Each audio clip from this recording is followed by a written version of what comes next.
Welcome to online education system. છેલ્લા લેક્ચરમાં આપણે પાઠ 3 માં પહેલેથી રેયોન સંયોજકતા, નાયલોન, પોલિએસ્ટર અને એક્રેલિક આ ચાર વસ્તુ આપણે જોઈ હતી. હવે આપણે પાઠમાં આગળ વધશું. બરોબર? સંશ્લેષિત રેસાના ગુણધર્મો આપણે જે જાતે બનાવેલા હોય, કૃત્રિમ રીતે માણસે બનાવેલા હોય, તો એના બે ત્રણ ગુણધર્મો આપણે યાદ રાખવાના છે. ક્યાં છે? તો કે એક તો ઝડપથી સુકાઈ જશે. એટલે આ બધા ગુણધર્મો હશે તો જ આપણે તેનો ઉપયોગ છે વધારે કરી શકશું. બીજું છે ટકાઉ છે અને ઓછા ખર્ચાળ છે. આપણે ઓછી કિંમતે આપણને કોઈ પણ આ બધા જે કાપડ છે એ આપણને મળી શકે છે અને સરળતાથી ઉપલબ્ધ હોય છે અને સાચવવા એકદમ સરળ હોય છે. એકદમ સહેલા ગુણધર્મો છે. બરોબર? ખાલી ગુણધર્મો આપણે યાદ રાખવાના છે. 2 માર્ક્સમાં કદાચ પૂછે કે ભાઈ સંશ્લેષિત રેસાના ગુણધર્મો જણાવો તો 4 ગુણધર્મો લખવાના, 2 માર્ક્સ મળી જશે. હવે આપણે આગળ જોઈશું પ્રવૃત્તિ. તમારે શું કરવાનું છે પ્રવૃત્તિમાં? તો કે 2 બીકર લેવાના છે. 2 છે એ પાણીથી ભરી દેવાના છે અને એકમાં સુતરાઉ કાપડ લેવાનું છે અને એકમાં નાયલોનનું કાપડ લેવાનું છે. થોડીવાર માટે એ કાપડને રાખી દેશું અને પછી આપણે અવલોકન કરવાનું છે કે શેમાં પાણીનું શોષણ વધારે થશે. તો મિત્રો અહીંયા જે સુતરાઉ કાપડ હશે ને એમાં પાણીનું શોષણ હંમેશા વધારે થશે, જ્યારે નાયલોન હશે તો એમાં પાણીનું શોષણ ઓછું થશે. તમારા ઘરે અલગ અલગ રીતેના કપડા હોય તો ઘરે તમે પૂછી શકો છો કે ભાઈ એક સુતરાઉ કાપડ તમે લ્યો અને એક નાયલોનનું કાપડ લ્યો અને તમે જાતે પણ આ પ્રવૃત્તિ કરી શકો છો. ઠીક છે? હવે આપણો પાછળનું નામ હતું સંશ્લેષિત રેસાઓ અને પ્લાસ્ટિક. એમાં સંશ્લેષિત રેસાઓ અહીંયા સુધીનું હતું કે જે એ ટોપિક હવે પૂરો થયો. હવે પાઠ જે છે એ આપણો પ્લાસ્ટિક ઉપર છે. પ્લાસ્ટિક સમજવાનું છે. તો કે પ્લાસ્ટિકમાં કઈ રીતે ગોઠવણી હોય? તો કે પ્લાસ્ટિકમાં 2 પ્રકારની ગોઠવણી હોય. એક છે રૈખિક ગોઠવણી અને એક છે અરૈખિક ગોઠવણી. રૈખિક ગોઠવણી એટલે શું? તો કે એની અંદર જે પ્લાસ્ટિક મટીરીયલની અંદર જે બધા એકમો જોડાયેલા હોય ને એ એકબીજા સાથે એક જ લિંકથી જોડાયેલા હોય. બરાબર? તો એને કહેવાશે રૈખિક. અને જો તેના જે બીજા બધા એકમ હોય એ એકબીજા સાથે ચેનથી જોડાયેલા હોય, બરાબર? તો એને કહેવાશે ક્રોસ્ડ લિંક, જેને કહેવાશે અરૈખિક. તો 2 રીતે ગોઠવણી થશે. કાં તો પ્લાસ્ટિકમાં મટીરીયલ હશે તો એ બધા સીધી રીતે હશે જોડાયેલા અને કાં તો એકબીજા સાથે જોડાયેલા હશે. તો કે આવું કઈ રીતે? તો કે આપણને ખબર જ છે આપણી આજુબાજુ ઘણું બધું પ્લાસ્ટિકનું છે. હવે પ્લાસ્ટિકનું જેટલું બધું હોય એ બધા કોઈ એક આકારમાં તો હોતું નથી. બરાબર?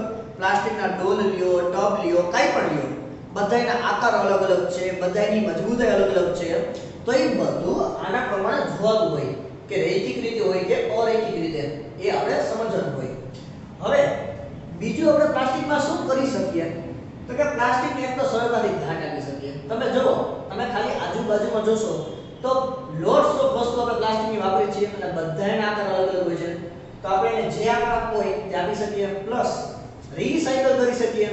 રીસાયકલ આપણને ખબર જ છે, પ્લાસ્ટિક બધું ભેગું કરો, જો પર્યાવરણ માટે નુકસાનકારક હોય તો બાળીને ખાતરનું દહન કરી નાખશે અથવા તો એ પ્લાસ્ટિકનો ઉપયોગ બીજા કોઈ કામ માટે કરી શકીએ છીએ. બરોબર? તો એક ખાસ યાદ રાખવાનું છે. પ્લસ પ્લાસ્ટિકને પીગાળી શકાય છે અને વાયર પણ બનાવી શકાય છે. આપણે જોવો તો આજુબાજુમાં શેરીમાં રસ્તા ઉપર જે કઈ બધા વાયર હોય છે એ વાયરની ઉપર જે પડ ચડાવેલું હોય છે એ પડ જે ચડાવેલું એ શું હોય? પ્લાસ્ટિક મટીરીયલનો ઉપયોગ કરેલો હોય. શું કામ? તો કે એ શું હોય? ઉષ્મા અને વિદ્યુતના અવાહક હોય. અવાહક હોય એટલે કે પ્રવાહ કદાચ એમાંથી પસાર થાય અને આપણો હાથ અડે તો આપણને એમાંથી પ્રવાહ આપણને ટચ ન કરે એટલે આપણને કરંટ લાગે નહીં. તો એ જે ઉપરના જે પડ ચડાવેલા હોય એ શેના બનેલા હોય? પ્લાસ્ટિક મટીરીયલના બનેલા હોય.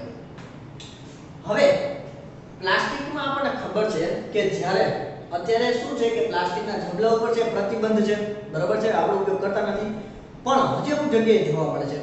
તો એ કયા મટીરીયલના બનેલા હશે? તો કે એ પોલિથીનના બનેલા હોય છે. અને પોલિથીનને તમે છૂટું કરશો તો બનશે પોલી પ્લસ ઇથિન. તો કે ઇથિન શું છે? ઇથિન એક પ્રકારનો સમૂહ છે કે જેમાં કાર્બન અને કાર્બન દ્વિબંધથી જોડાયેલા હોય. દ્વિબંધ એટલે કે ખૂબ જ મજબૂતાઈથી જોડાયેલા હોય એવું એક મટીરીયલ છે, બરાબર છે? તો એ છે પોલિથીન. હવે પ્લાસ્ટિકમાં 2 પ્રકારના પ્લાસ્ટિકનો ખાસ ઉપયોગ થાય છે. એકનું નામ છે થર્મોપ્લાસ્ટિક અને બીજુંનું નામ છે થર્મોસેટિંગ. તો કે આ 2 પ્રકારના પ્લાસ્ટિકનો કઈ રીતે ઉપયોગ થાય? તો તમને જુઓ તો બધાય પ્લાસ્ટિકને આપણે ગમે તેમ વાળી નથી શકતા. કોથળી છે તો ચાલો માની લઈએ કે એને ગમે રીતે બેન્ડ કરી શકીએ.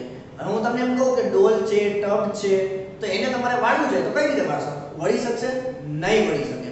તો એની માટે એક સીધી વ્યાખ્યા છે કે આપણે જે કોઈ પ્લાસ્ટિકને ગરમ કરશું અને જો એનો આકાર બદલાઈ જશે તો એને કહેવાશે થર્મોપ્લાસ્ટિક પ્રકારના સેટિંગ. અને એનાથી ઓપોઝિટ કે જે કોઈ પ્લાસ્ટિક છે એને ગરમ કરતા તેના આકાર બદલાતા નથી તો તેને કહેવાશે થર્મોસેટિંગ. એટલે આ તમારો પ્રશ્ન પણ થઈ ગયો, પણ મેં તમને અહીંયા તફાવતની જેમ લખી નાખ્યું છે કે જેથી તો કે સર તમે કહો કે આના ઉદાહરણ આપો તો ખબર પડે. તો ઉદાહરણમાં ઘણા બધા છે આપણી પાસે. પોલિથીન છે, પીવીસી ના પાઇપ છે, રમકડા છે, વાયર છે, કાચના એટલે દાંતિયા છે અને પ્લાસ્ટિકના ડબ્બાઓ છે કે જેને આપણે ગરમ કર્યા પછી કોઈ પણ જાતનો આકાર આપવો હોય તો આપણે આપી શકીએ. અને સામે હવે આ વસ્તુ તમારે યાદ રાખવાની છે, જે થર્મોસેટિક પોલિમર હોય એમાં શું છે કે પ્લાસ્ટિકને ગરમ કરીએ તો આકાર બદલાતો નથી. હવે એમાં બે ટાઈપના જોવા મળે છે, એક છે બેકેલાઇટ અને એક છે મેલામાઇન. તો શું છે આ બેકેલાઇટ અને મેલામાઇન? તો કે સાવ સહેલું છે. બેકેલાઇટ છે ઉષ્મા અને વિદ્યુતનો અવાહક છે. મતલબ કે કોઈ પણ જાતનો પ્રવાહ પસાર થાય એને ગરમીને વધારે આપો તો એને કાંઈ થશે નહીં. જેમ કે સ્વિચ જોઈ લો અને હાથાઓ જોઈ લો. હાથા એટલે આપણે રસોઈમાં પણ જે બધી વાસણ વાપરીએ છીએ એના હાથા કેવા હોય છે? કોઈ અલગ પ્રકારના મટીરીયલના બનેલા હોય છે, બરોબર? માની લો કે કુકર છે, બરોબર? તો કુકર છે એ આપણે ગરમ લાગશે પણ એનો હાથો જે પ્લાસ્ટિકનો બનેલો છે તે આપણને ગરમ લાગતો નથી. તો એ કયા મટીરીયલનો બનેલો છે? તો કે બેકેલાઇટનો. અને એક છે મેલામાઇન. મેલામાઇનમાં એનો ખાસ ગુણધર્મ છે અગ્નિ અવરોધક. એટલે તમે ગમે તેટલી ગરમી આપો, ગમે તેટલી આગ આપો ને તો એને કાંઈ પણ થશે નહીં. આ એનો મોટામાં મોટો ફાયદો છે, એટલે કહેવાય છે અગ્નિ અવરોધક. અને એમાં ઉદાહરણ છે ટાઇલ્સ અને રસોડાના વાસણો. ટાઇલ્સ પણ ગમે તેટલી ગરમ કરો તો તેને કાંઈ પણ થશે નહીં. તો આજે આપણે સંશ્લેષણ ગુણધર્મો, પ્રવૃત્તિ, પ્લાસ્ટિક વિશે અને પ્લાસ્ટિકના પ્રકાર, થર્મોસેટિક અને થર્મોપ્લાસ્ટિક આ બે આપણે ખાસ સમજ્યા છે. આટલું આપણે અહીં સુધી રાખીશું, બાકીનું આવતા લેક્ચરમાં જોઈશું. Thank you.